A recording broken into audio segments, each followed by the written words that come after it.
Hello दोस्तों, स्वागत है आपका मार्केटिंग बॉल में। मेरा नाम है अभिषेक। दोस्तों आज वीडियो का टॉपिक है why some blog post fail to get indexed by Google. तो दोस्तों आज की इस वीडियो में बताने जा रहा हूं कि क्यों गूगल कुछ ब्लॉग पोस्ट को इंडेक्स नहीं करता है, क्या रीजंस रहते हैं और हम उसके लिए क्या कर सकते हैं कि हमारा जो ब्लॉग पोस्ट है वो इंडेक्स हो जाए।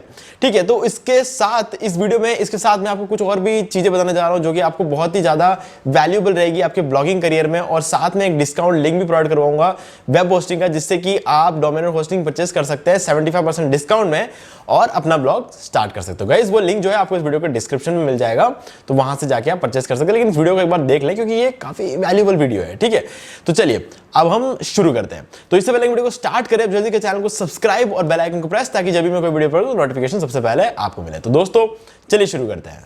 ओके गाइस, तो इस वीडियो में मैं जो भी सिचुएशंस बताने जा रहा हूं, जिन केसेस में आपका जो ब्लॉग पोस्ट है वो इंडेक्स नहीं हो पाता, उनको थोड़ा ध्यान से सुनना और इन चीजों को रेगुलर बेसिस पे चेक करते रहना होगा आपको, ताकि ये प्रॉब्लम्स आपको फेस नहीं करना पड़े। ठीक है, तो सबसे पहला जो रीजन रहता है वो technical issues. Guys technical issues जो होते हैं वो एक्चुअल में गूगल के साइड में नहीं होता है, वो टेक्निकल इश्यूज हमारे साइड होता है। जो करना है वो हम ही को करना है। तो टेक्निकल इश्यूज में होता क्या है गाइस, देखो कई बार क्या होता है कि हमारे वेबसाइट में कुछ URLs ऐसे होते हैं जो कि जब हम कोई पोस्ट जब डाल देते हैं तो उसके बाद क्या करते हैं, थोड़े टाइम बाद हो सकता है हम अपने जो URL को चेंज कर दें। तो कभी कभी हम अपने URL को चेंज कर देते हैं, जैसे कि अगर हमारा फोकस कीवर्ड चेंज हो जाए, या फिर हम अपने URL को बाद में चाहे कि थोड़ा सा लॉन्ग URL हो गया तो हम शॉर्ट करने की कोशिश करते हैं। तो ऐसे में क्या होता है कि हमारा URL जो हमने पब्लिश किया उस टाइम इंडेक्स नहीं हुआ था। ठीक है, और थोड़ी देर बाद हम अपने URL को चेंज कर देते हैं।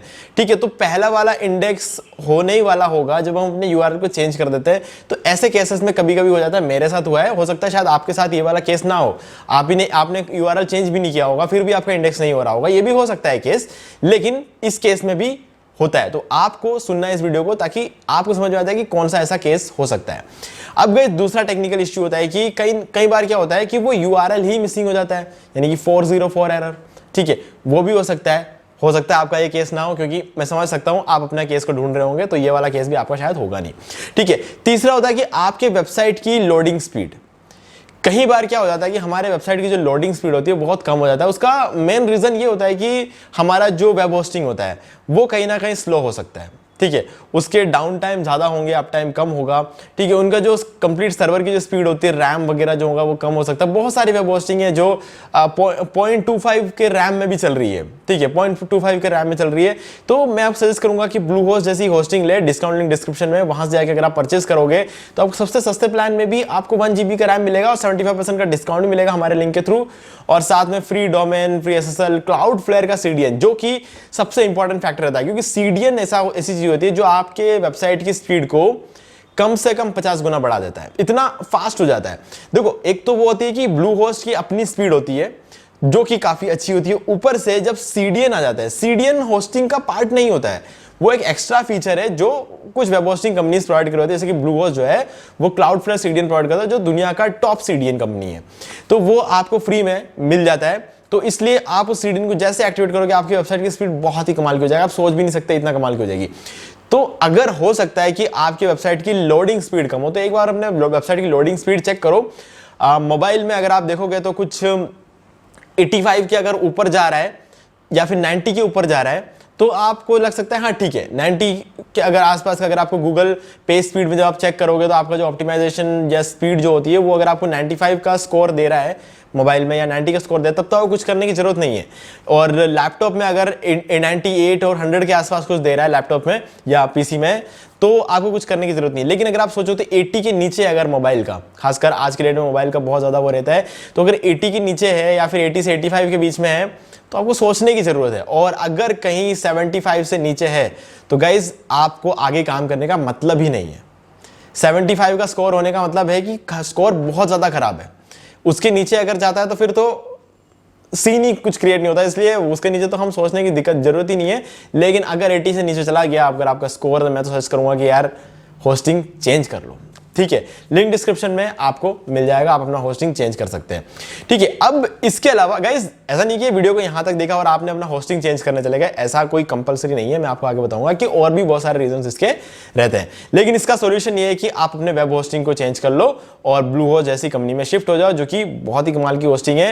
हो सकता है आप मेरे वीडियोस आपके सामने पहले नहीं आए होंगे, इसलिए आप कोई दूसरा होस्टिंग यूज कर रहे होंगे। मेरे 126 वेबसाइट जो है वो ब्लूहोस्ट पे चल रहे हैं। ठीक है, तो मैं सजेस्ट करता हूं ब्लूहोस्ट, क्योंकि मेरा एक्सपीरियंस बहुत ही कमाल का रहा है और मेरे सारे ब्लॉग पोस्ट इंडेक्स होते हैं। मेरा पिछला वीडियो अगर आप देखोगे तो आपको पता चलेगा कि मेरे सारे के सारे ब्लॉग पोस्ट जो है वो इंडेक्स है, वो मैंने आपको दिखाया और बिल्कुल नया ब्लॉग पोस्ट है। और इसी के साथ अब हम आएंगे हमारे टेक्निकल इश्यूज में एक और पॉइंट, जो कि है, देखा जाए तो टेक्निकल इश्यू नहीं कह सकते, लेकिन हाँ इसको एक अलग कैटेगरी भी देना, इतना मैं मतलब वो नहीं समझता हूं कि एक अलग कैटेगरी देना कोई इंपॉर्टेंट रीजन हो सकता है। यहां पर जो है टेक्निकल इश्यूज में आता है no index. So guys, no index का मतलब क्या होता है? नो इंडेक्स का मतलब कुछ ऐसे पेजेस होते हैं हमारे वेबसाइट के अंदर जो कि हम चाहते हैं कि इंडेक्स ना हो, है ना। अब ऐसा हम क्यों चाहते हैं कि हमारा जो वो इंडेक्स ना हो? क्योंकि उसका रीजन ये होता है कि कहीं ना कहीं हमारा हम जो बैकलिंक्स वगैरह बनाते हैं, या फिर हमारे वेबसाइट के जो ओवरऑल ऑथोरिटी रहती है, जो रिलायबिलिटी रहती है हमारी वेबसाइट की, वो कुछ एक्स्ट्रा पेजेस में बट जाती है। मान लो कि मुझे मिले हैं 100 पॉइंट्स और मेरे पास मेरे 5 दोस्त और है। अगर मैं ये 100 पॉइंट्स 5 जनों को अगर बांट दूं तो क्या होगा? मेरे पास 20 रहेंगे और सबके पास 20 रहेंगे, किसी की भी ऑथोरिटी इतनी नहीं, ज्यादा नहीं रहेगी। लेकिन अगर वो 100 के 100 पॉइंट्स मैं खुद रख लूं तो मेरी ऑथोरिटी बढ़ेगी ना। तो जो पेजेस मेरे वेबसाइट में मैं समझता हूं कि अनवांटेड है या फिर इनका इंडेक्स होना जरूरी नहीं है, तो उन पेजेस को मैं नो इंडेक्स में डाल देता हूं। जैसे कि डिस्क्लेमर पेज हुआ, प्राइवेसी पॉलिसी पेज हुआ, टर्म्स एंड कंडीशन पेज हुआ, ये यूजलेस पेज होते हैं। हालांकि होना चाहिए हमारे ब्लॉग पोस्ट में, ताकि हमारा ब्लॉग जो है वो एडसेंस के लिए अप्लाई करेंगे तो वो चेक करते हैं इन सब पेजेस को। लेकिन इन पेजेस का कोई इतना वो नहीं होता है कि हाँ इन पेजेस को हमें इंडेक्स कराना ही है, नहीं तो मजा नहीं आएगा, इस पे कोई वैल्यूएबल कंटेंट है। नहीं, कोई वैल्यूएबल कंटेंट नहीं होता है इसके अंदर, वही कॉपी पेस्ट कंटेंट होता है जो सबके सब लिखते हैं, वही सेम चीज होती है। तो इसको इंडेक्स करा के भी कोई मतलब नहीं, क्योंकि ऑलरेडी ये सारी चीजें नेट पे है ना, तो इसको इंडेक्स करने की हमें जरूरत नहीं होती। ठीक है, तो अब ये एक बहुत बड़ा रीजन होता है। कई बार क्या होता है कि हम कुछ एसईओ प्लगइन्स का यूज करते हैं और हमारा जो ब्लॉग पोस्ट होता है उसके अंदर हम बाय डिफॉल्ट सेटिंग अगर हमने नो इंडेक्स रखा हुआ होगा तो हमारा ब्लॉग पोस्ट आप पब्लिश तो कर दोगे, लेकिन आपका ब्लॉग पोस्ट जो है वो इंडेक्स नहीं होगा, क्योंकि उस एसईओ के सेटिंग के अंदर आपने बाय डिफॉल्ट अपने ब्लॉग पोस्ट का जो इंडेक्सिंग फीचर है उसको नो इंडेक्स में सेट किया होगा। तो आपको उसे इंडेक्सिंग में सेट करना है, उसके बाद आपका इंडेक्स होना शुरू हो जाएगा। अगर ये इश्यू आपके साथ, तो गाइज मुबारक हो, आप सिंपली इसको सॉल्व कर सकते हो। ठीक है, अब इसके बाद आता है नेक्स्ट इश्यू कि अगर आपका जो कंटेंट है, ठीक है, ये टेक्निकल इश्यूज कंप्लीट हो चुका है। अगला है कि लो क्वालिटी कंटेंट हो, डुप्लीकेट हो या फिर लो क्वालिटी कंटेंट हो आपके वेबसाइट पर, तो गाइज इंडेक्सिंग का इश्यू बहुत बड़ा हो जाता है यहां पर, क्योंकि इसमें आप कुछ ज्यादा कुछ कर नहीं सकते। आपको अपना डुप्लीकेट कंटेंट हटाना पड़ेगा, आपको अपने लो क्वालिटी कंटेंट को हाई क्वालिटी कंटेंट बनाना पड़ेगा। तो गाइज ये बहुत ज्यादा इंपॉर्टेंट पॉइंट हो जाता है, क्योंकि और ये बहुत मुश्किल भी हो जाता है कि आपको इसका सोल्यूशन ढूंढना काफी मुश्किल हो जाता है। हालांकि रास्ता सामने है, लेकिन उस रास्ते से चलना बहुत मुश्किल है। ठीक है, क्योंकि यार देखो, कोई भी काम हम करते हैं ना अपने लाइफ में, उसका कोई शॉर्टकट नहीं होता है ना। शॉर्टकट के थ्रू अगर हम शुरू में जाएंगे, हो सकता है कहीं 1% चांस होता है कि हम पर नजर ना पड़े और हम निकल जाए, लेकिन अक्सर केसेस में क्या होता है कि पकड़े जाते हैं और उसके बाद जो होता है हमें दोबारा से काम करना पड़ता है और पहले से ज्यादा मेहनत करनी पड़ती है। तो इसलिए मैं कहूंगा कि यार डुप्लीकेट कंटेंट तो बिल्कुल मत रखो अपनी वेबसाइट पे। डुप्लीकेट कंटेंट तो होना ही नहीं चाहिए आपके वेबसाइट पे। तो ये चीज तो आप मान के चलो कि अगर आपने डुप्लीकेट कंटेंट रखा है तो गाइज हटा दो उसको, कोई मतलब नहीं, कुछ नहीं होना है आपके ब्लॉग का, ना तो रैंक होगा, ना एडसेंस अप्लाई करोगे तो मोनेटाइज होगा, कोई सेंस नहीं बनता। आप अपने आप को एक ब्लॉगर भी नहीं कह सकते डुप्लीकेट कंटेंट रख के।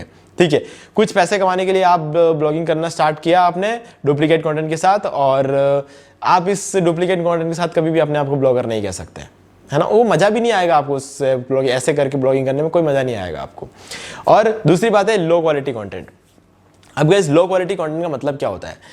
देखो क्या होता है ना कि हम जो भी आर्टिकल लिखते हैं या फिर हम जो कुछ भी करते हैं, ठीक है, वो हमेशा क्या होता है कि हमारा जो यूजर होता है ना, मतलब जो हमारे ब्लॉग को पढ़ने आएंगे, जैसे कि मैंने एक ब्लॉग लिखा, आपने कुछ सर्च किया, आपके सामने मेरा ब्लॉग आया, आपने क्या सर्च किया था, ठीक है, और आपको मेरे ब्लॉग में क्या मिला, अगर आपने जो सर्च किया उसका जवाब अगर आपको मेरे ब्लॉग में मिल जाता है तो उस केस में तो मेरा हाई क्वालिटी कंटेंट है। और अगर मान लो कि आपने कुछ सर्च किया, आपके सामने मेरा ब्लॉग आया और मेरे ब्लॉग को आपने ओपन किया और उसके अंदर आपको वो चीज नहीं मिली जो आप ढूंढ रहे थे, तो मेरा लो क्वालिटी कंटेंट है। इसका सिंपल सा डेफिनेशन यही है। देखो, हाई क्वालिटी और लो क्वालिटी में सिर्फ यही डिफरेंस होता है कि एक तो मैंने आंसर लिखा है आप लोगों के लिए, मतलब ब्लॉग पोस्ट लिखा आप लोगों के लिए ताकि आपकी प्रॉब्लम सॉल्व हो। दूसरा है कि मैंने गूगल के लिए लिखा हो, कि गूगल को कीवर्ड्स चाहिए होते हैं, गूगल को प्रॉपर ऑप्टिमाइजेशन चाहिए होता है, तो वो सब चीज़ों के लिए अगर मैं लिख रहा हूँ अपना आर्टिकल, तो उस केस में भी मैं ये सोचता हूँ कि गूगल को पसंद आएगा, लेकिन एक्चुअल में गूगल को वही चीज़ पसंद आती है जो आप लोगों को पसंद आता है, जो हमारे व्यूअर्स को पसंद आता है। ठीक है, गूगल हमेशा ये ध्यान रखता था कि लोग किस चीज को पसंद कर रहे हैं, हम उस चीज को रैंक करेंगे, हम उस चीज को इंडेक्स करेंगे। तो ये ध्यान रखना है, डुप्लीकेट नहीं होना चाहिए और लो क्वालिटी कंटेंट बिल्कुल भी नहीं होना चाहिए। ठीक है, ये दोनों चीजों का आपको बहुत ज्यादा ध्यान रखना है। पहले ब्लॉग पोस्ट के साथ ध्यान रखना है, क्योंकि दूसरे ब्लॉग पोस्ट जैसे आप आओगे ना, तो पहले ब्लॉग पोस्ट को आपको डिलीट करना पड़ेगा।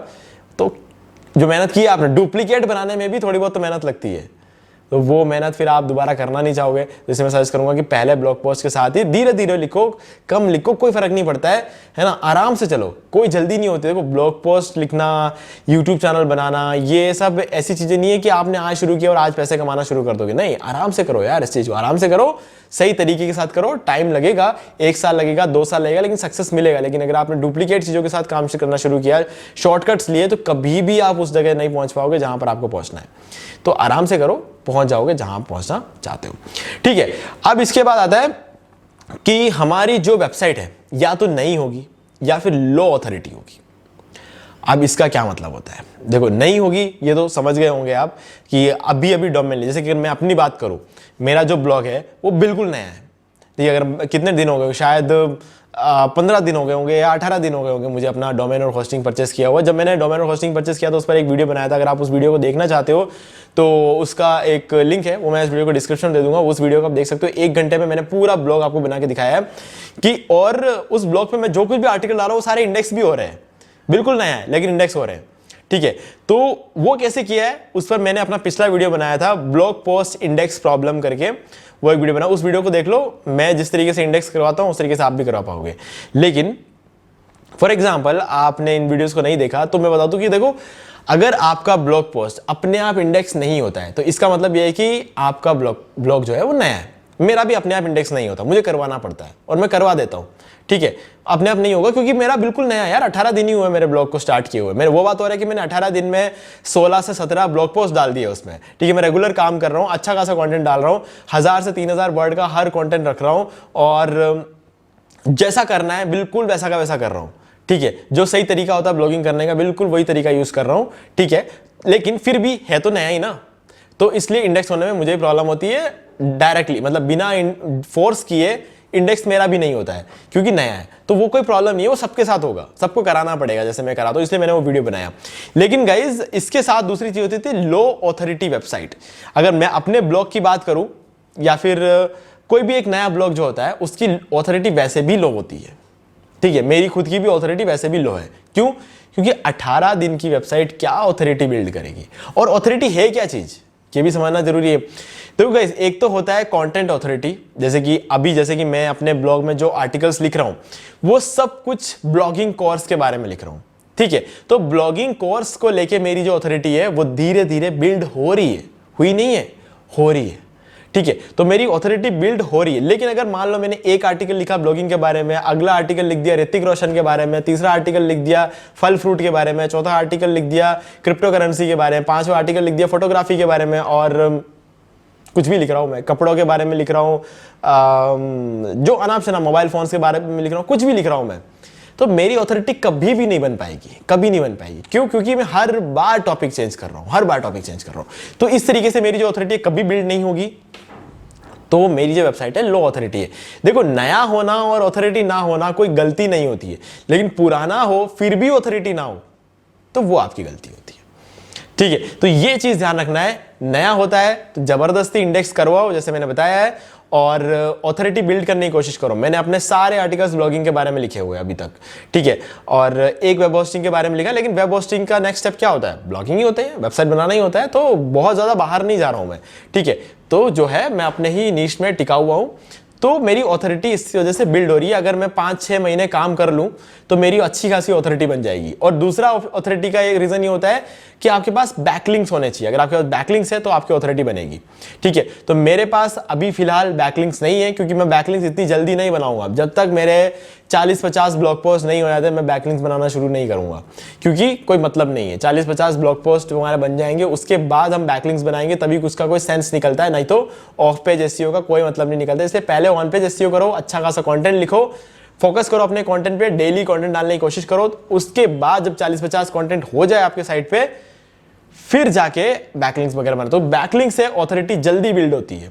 अगर आप सही जगह से अच्छा वाला बैकलिंक लोगे तो आपकी ऑथोरिटी जल्दी बिल्ड होगी। तो ये भी एक तरीका होता है ऑथोरिटी को बिल्ड करने का, लेकिन ये सब शुरू में नहीं होता है। शुरू में कंटेंट डालो, एक ही निश पे डालो, ठीक है। तो इस तरीके से ऑथोरिटी बिल्ड हो जाएगी। जब आपकी ऑथोरिटी बिल्ड होगी तब आपका जो ब्लॉग पोस्ट है वो जल्दी इंडेक्स हो जाएगा। तो इस चीज का भी ध्यान रखो। शायद आप अलग अलग निश पे काम कर रहे हो सकता है, तो आपको उस चीज पे ध्यान रखने की जरूरत है, ठीक है। अब इसके बाद आता है कि हमारे पास एक्सटर्नल लिंक और इंटरनल लिंक्स नहीं होते हैं। गाइज ये एक बहुत बड़ा फैक्टर होता है, बहुत बड़ा फैक्टर होता है। हम सब ये सोचते हैं कि देखो बैकलिंक्स अलग चीज है, बैकलिंक्स टोटली अलग चीज होती है ना। उसको कंफ्यूज मत होना इस चीज के साथ कि यार बैकलिंक्स बनाने के लिए अभी अभी तो मना किया और इंटरनल लिंक और एक्सटर्नल लिंक की बात कर रहा है। गाइज देखो, इंटरनल लिंक और एक्सटर्नल लिंक से फायदा ये होता है, मैं आपको बताऊंगा। देखो होता क्या है, इंटरनल लिंक का मतलब ये कि आपका ब्लॉग पोस्ट कि आपके ही किसी दूसरे ब्लॉग पोस्ट को लिंक दे रहा है, ठीक है। और वो ब्लॉग पोस्ट वापस आपके इस ब्लॉग पोस्ट को लिंक दे रहा है। मतलब पहला ब्लॉग पोस्ट दूसरे को दे रहा है, दूसरा ब्लॉग पोस्ट तीसरे को दे रहा है और तीसरा ब्लॉग पोस्ट पहले को दे रहा है, ठीक है। इस तरीके से आप अपने सारे ब्लॉग पोस्ट को इंटरलिंक कर रहे हो, आपस में इंटरलिंक कर रहे हो। तो इससे क्या होगा कि अगर आपका एक भी ब्लॉग पोस्ट इंडेक्स हुआ ना, तो उस पे आपका जो इंटरनल लिंक है दूसरे ब्लॉग पोस्ट का, वो दूसरे ब्लॉग पोस्ट को भी इंडेक्स कर देगा। कैसे करेगा? आपका एक ब्लॉग पोस्ट इंडेक्स हो चुका है, मतलब अब रोज गूगल आपकी उस इंडेक्स ब्लॉग पोस्ट पे आएगा और उसको क्रॉल करेगा और उसको एक नया लिंक मिलेगा। नया लिंक किसका है? आप ही के दूसरे ब्लॉग पोस्ट का है। तो उस लिंक के थ्रू गूगल ट्रैवल करता है ना, मतलब उसको एक लिंक मिला, उस लिंक के थ्रू दूसरे पोस्ट पे ट्रैवल करेगा तो उसे पता चलेगा अच्छा एक और ब्लॉग पोस्ट है, चलो इसको भी इंडेक्स कर देते हैं। उसके अंदर आपको तीसरे का लिंक मिलेगा, गूगल को वापस ट्रैवल करेगा, ठीक है। फिर तीसरे को इंडेक्स करेगा और तीसरे में पहले वाले का मिल जाएगा, ठीक है। अगर तो इस तरीके से क्या होगा कि तीसरे के अंदर चौथा, चौथे के अंदर पांचवा, इस तरीके से आप एक साइकिल बना दोगे तो सारे ब्लॉग पोस्ट जो है वो इंटरलिंक होंगे और सभी को गूगल ढूंढ पाएगा तो वो इंडेक्स भी कर पाएगा। तो इस चीज की आपको कोशिश करनी है, ठीक है। अब होता है एक्सटर्नल लिंक्स। गाइस देखो, हम सोचते हैं कि यार अगर कोई एक्सटर्नल लिंक हम किसी वेबसाइट को देते हैं तो हमको क्या मिलेगा, है ना। सही सीधी सी बात है यार, हमको क्या मिलेगा। मतलब मैं भी ये सोचता था एक टाइम पे कि अगर मैं अपना एक एक्सटर्नल लिंक देता हूँ किसी और के ब्लॉग को, जो कि एक तरह से एक बैकलिंक ही होता है, ठीक है। जो बैकलिंक मैं किसी और को दे रहा हूँ, क्योंकि मेरा ब्लॉग नया है, उसको कोई खास फायदा तो होने वाला है नहीं, ठीक है। लेकिन मुझे क्या फायदा होगा कि मैं अगर उसको कोई लिंक दूंगा। तो गाइस ऐसा होता है, अगर हम अच्छी वेबसाइट्स को एक लिंक देते भी है ना, तो भी हमें फायदा होता है। क्यों? क्योंकि हम जिस वेबसाइट को लिंक दे रहा है, वो लिंक जो हम दे रहे हैं, वो लिंक किसको दे रहे हैं? हमसे बहुत ही अच्छे वेबसाइट को हम वो लिंक दे रहे हैं।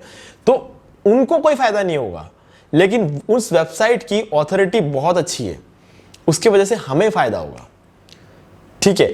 मतलब जो सलमान खान है उसके साथ शेरा घूमता है, जो उसका बॉडीगार्ड है, ठीक है। शेरा के उसके साथ घूमने से सलमान खान को कोई एक्स्ट्रा पावर नहीं मिल रही है। वो तो किसी भी बॉडीगार्ड को रख लेता तो वो उसका बॉडी को गार्ड कर लेता, लेकिन शेरा जो है वो सलमान खान के साथ घूम रहा है तो उसको ज्यादा वैल्यू मिल रही है। तो वैसी बात होती है कि हमारा जो ब्लॉग पोस्ट है वो अगर किसी बड़े ब्लॉग को लिंक देगा तो उस ब्लॉग को कोई फायदा नहीं होगा, लेकिन क्योंकि हमारा लिंक जो है उस बड़े ब्लॉग पोस्ट को जा रहा है, उसके वजह से हमको ज्यादा फायदा मिलेगा, क्योंकि गूगल देखेगा कि हम किसी अच्छे ब्लॉग पोस्ट को सजेस्ट कर रहे हैं, ठीक है। तो उस चीज का फायदा हमको मिलता है। तो बस वही चीज होती है कि हमको हमेशा एक एक्स्ट्रा लिंक देना होगा किसी अच्छे ब्लॉग को, किसी अच्छे वेबसाइट को, ताकि हमको भी उसकी रेलिवेंसी मिले और उस रेलिवेंसी की वजह से हमारे भी जो ब्लॉग पोस्ट है वो जल्दी इंडेक्स हो जाए, ठीक है। और गाइस इसके बाद जो नेक्स्ट रीजन आता है वो है कि लो कंटेंट। देखो मैंने बताया कि हाई क्वालिटी कंटेंट और लो क्वालिटी कंटेंट होता है, जो कि मैंने आपको बोला लो क्वालिटी कंटेंट क्या होता है, जो कि यूजर्स के लिए लिखा हुआ होता है वो हाई क्वालिटी कंटेंट होता है, जो सर्च इंजिन के लिए लिखा हुआ होता है लो क्वालिटी कंटेंट होता है। मतलब जो यूजर पढ़ने आता है ना उसको फायदा अगर नहीं हो, इसका मतलब लो क्वालिटी कंटेंट। अब यहां पर बात कर रहे हैं लो कंटेंट, मतलब कंटेंट ही कम है। अगर आप अभी मेरे ब्लॉग की बात करोगे, मेरे ब्लॉग पोस्ट की बात, मैंने अभी 15 से 16 ब्लॉग पोस्ट लिखे हैं, हर ब्लॉग में मैंने 1000 से 2000 वर्ड का कंटेंट लिखा हुआ है और हाई क्वालिटी कंटेंट लिखा है। तो मेरे ब्लॉग में कंटेंट की कमी नहीं है, जितनी रिक्वायरमेंट है मैं उतना कंटेंट दे रहा हूं, ठीक है। लेकिन फिर भी अगर बात करूं तो मेरे ब्लॉग में सिर्फ 17 या 18 ब्लॉग पोस्ट है, कमी है। अगर मैं 40-50 ब्लॉग पोस्ट लिख दूंगा तब मैं कह सकता हूं कि हाँ अब मेरे पास सफिशिएंट अमाउंट में ब्लॉग पोस्ट है, सफिशिएंट अमाउंट में कंटेंट है। तो लो कंटेंट होने की वजह से भी इंडेक्स होने में दिक्कत आती है। तो अगर आपको लगता है कि आपके ब्लॉग पोस्ट में भी, आपकी जो ब्लॉग है उसमें ब्लॉग पोस्ट कम है, तो आप ज़्यादा से ज़्यादा ब्लॉग लिखो, इंडेक्सिंग की टेंशन मत लो। जैसे जैसे आपका ब्लॉग पोस्ट बढ़ता जाएगा वैसे वैसे ऑथोरिटी भी बढ़ेगी, वैसे वैसे आपका कंटेंट भी बढ़ेगा, क्वालिटी भी बढ़ेगी, और वैसे ही आपकी वेबसाइट पुरानी होती जाएगी। पुरानी होते होते ही आपको डायरेक्टली आपकी जो ब्लॉग है वो इंडेक्स होना शुरू हो जाएगा, ठीक है। तो ये थे वो सारे रीजन जिसके वजह से आपका ब्लॉग पोस्ट इंडेक्स नहीं होता है, और मैंने साथ में इन सभी का सॉल्यूशन भी आपको बता दिया है। तो इस तरीके से आपकी जो ब्लॉग पोस्ट है आप उसको इजीली इंडेक्स करा सकते हैं, ठीक है। तो उम्मीद है कि आपको सारी चीज समझ में आ गई होगी, और जो डिस्काउंट लिंक है आप इस वीडियो के डिस्क्रिप्शन में मिल जाएगा। आप अपना मेन जो टेक्निकल इश्यूज वाली जो प्रॉब्लम है आप उसको सॉल्व करने के लिए वेब होस्टिंग हमारे लिंक के थ्रू ले सकते हो, आपको मिलेगा 75% का डिस्काउंट। और गाइस बाकी सारी चीज समझ में आ गई है तो वीडियो को लाइक जरूर कर दें और चैनल को सब्सक्राइब करके बेल आइकन जरूर प्रेस कर ले, क्योंकि इसी से आपको मेरे आने वाले सारे वीडियोस के नोटिफिकेशन टाइम टू टाइम मिलते रहेंगे। तो दोस्तों आज की वीडियो में सिर्फ इतना ही, देखने के लिए आपका बहुत बहुत धन्यवाद। तो दोस्तों उम्मीद है वीडियो को पसंद आया होगा, पसंद वीडियो को लाइक भी कर दीजिए, शेयर भी कर दीजिए, और अगर आपने अभी तक इस चैनल को सब्सक्राइब नहीं किया तो प्लीज चैनल को सब्सक्राइब कर लीजिए, बेल आइकन प्रेस करना बिल्कुल भूलिए, क्योंकि मेरा हर वीडियो नोटिफिकेशन सबसे पहले आपको मिलेंगे। तो दोस्तों आज की वीडियो में सिर्फ इतना ही, देखने के लिए आपका बहुत बहुत धन्यवाद।